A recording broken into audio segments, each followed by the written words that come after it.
Welcome to the Salmon Runs YouTube. Enjoy the video. In this video, I will explain how to get the bricks. First, accurately calculate the number of bricks required for your project, adding about 10% for cuts and breakages.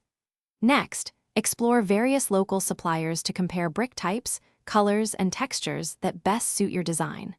Understanding the different materials, like clay or concrete, will help you make an informed decision for durability and appearance. This initial planning ensures you acquire the right materials efficiently and cost-effectively.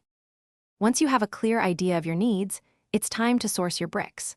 Always request samples to physically inspect the quality and ensure the color matches your expectations.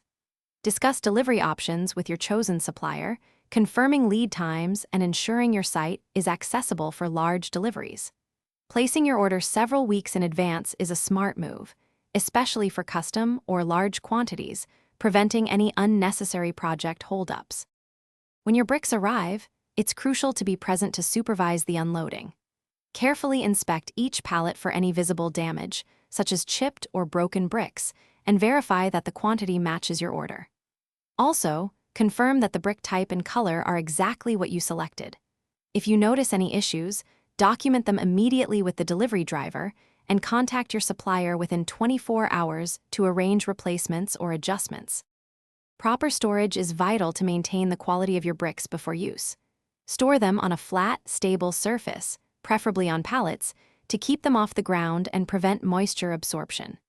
Covering the stacks with a waterproof tarp will protect them from rain, snow, and excessive sun exposure. If you have different types or colors, organize them clearly to streamline your workflow and ensure easy access during construction. Thanks for watching. Consider subscribing if we helped you.